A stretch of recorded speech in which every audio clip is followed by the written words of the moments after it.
My second tutorial introducing you to 3ds Max. I want to talk about modifiers and objects that you can apply them to. So here I have a note. This is kind of the high level of what we're going to try to accomplish. We're going to take these objects on the left and we're going to apply these modifiers to them. So let's go to 3ds Max. Here I'm in 3ds Max. I have a number of, I've kind of been working on my scene. I can either say File, Save, and save this, right? Intro demo, save, yep. Or I can do File, Reset, and then do I want to reset? I'm going to say yes. Now if I haven't saved it, it's going to ask me if I want to save my work, right? If you've just been messing around, no need to worry about saving that. Just go ahead and reset. So I'm going to go ahead and open up that document. What do we have here? I have a cylinder, a torus, a box, and a teapot. So I'm going to come over here. First thing, always make sure customize, unit setup, system unit setup. 1 unit equals 1 centimeter. Perfect. That's what I want.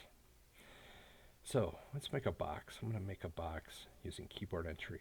I'm going to say, now I have to click on the rollout for keyboard entry to expand it. I'm going to come down to length of 100, hit tab, width of 100, and height of 100, and hit create.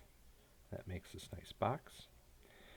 I'm going to use Alt-Tab on my keyboard to go over here to Documents. So I need a box, a torus, a cylinder, and a teapot. So I'll go back to Max. Teapot, I'm just going to come over here and drag. Click and drag on the top. Torus, click and drag to make the basic outline, and drag to release. I'm going to right click to get out of create. I'm going to hold the middle mouse button to kind of move over to the side and make a cylinder. I'm going to click and drag. That makes the height. Now I don't see myself doing anything with it here in the top, but you could see it in the left in perspective kind of over on the side I'm making it. So I'm going to release. Because really you don't need to worry about making the perfect cylinder. You just want to get the basic pieces out there.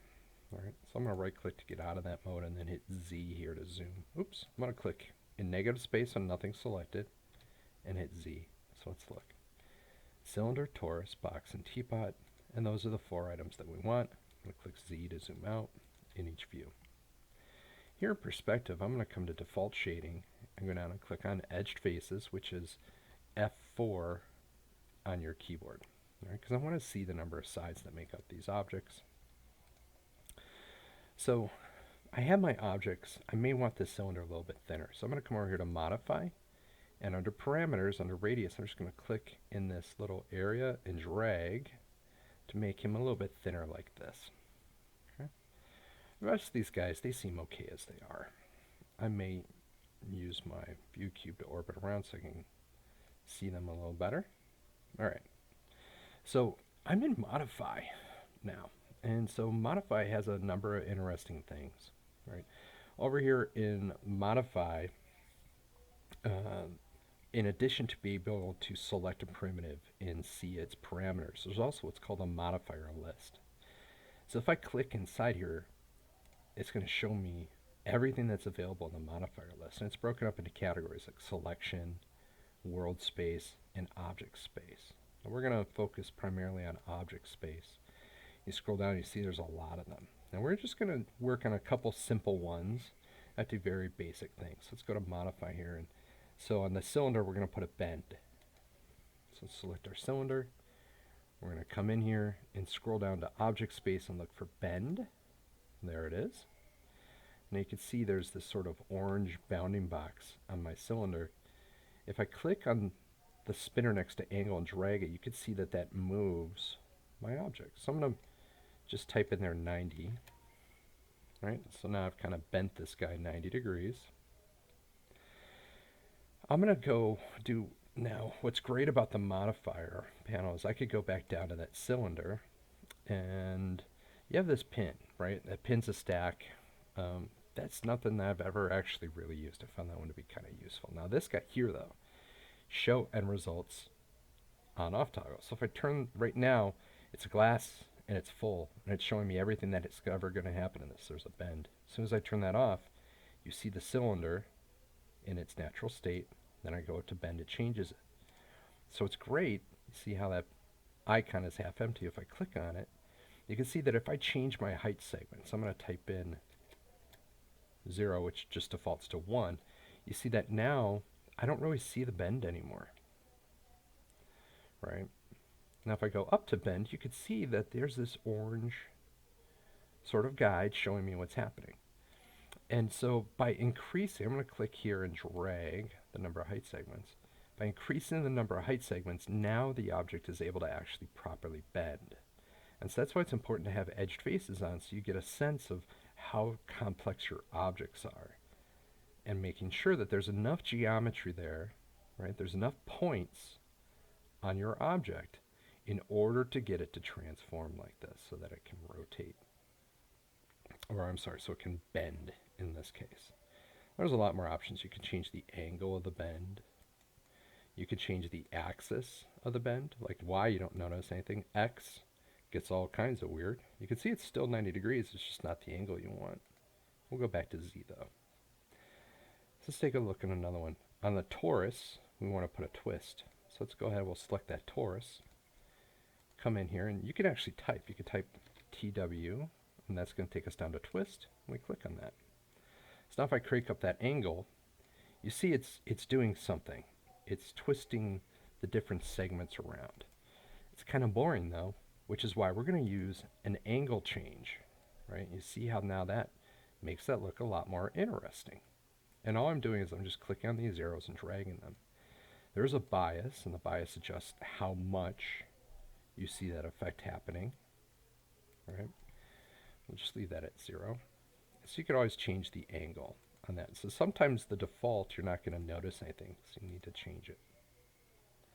All right, let's look at what the next one we had on our list is. Box Spherify. So I'm going to come over here, click on this box, kind of zoom out a little bit. And now I'm going to change the number of length segment. Actually, I'm just going to go ahead. Let's put Spherify on them. The box just gets smaller, right?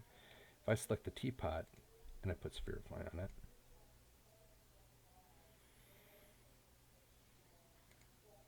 you see how it just turns into a sphere.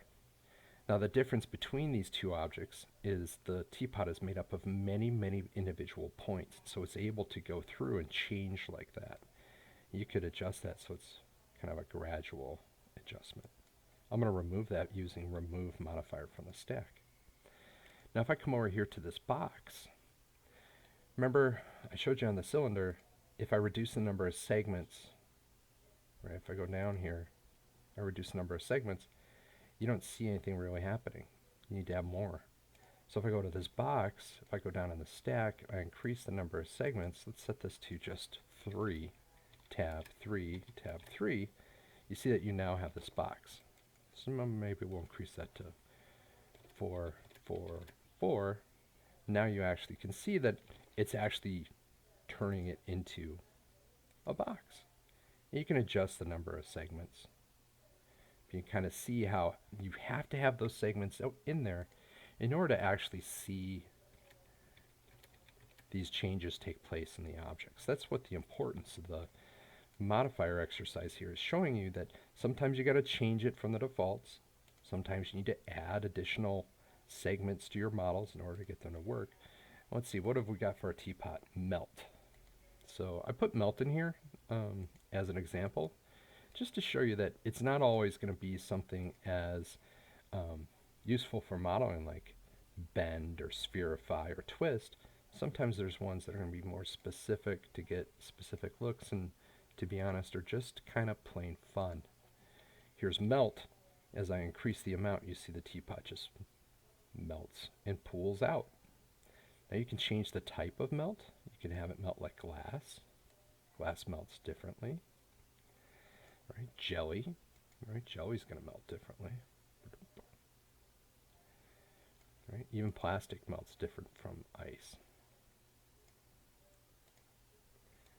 And it's the same thing where you could change the percentage. So if you want to make this look like it was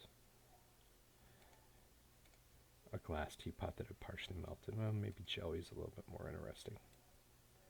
So I'm just going to kind of collapse it down. And again, if we could use that, if I come over here and I put a melt onto the sphere, you can stack these modifiers. You can have more than one, right? And I could go back and maybe set this to 50%. You can see that change kind of taking place there, right? And so each modifier affects the one above it.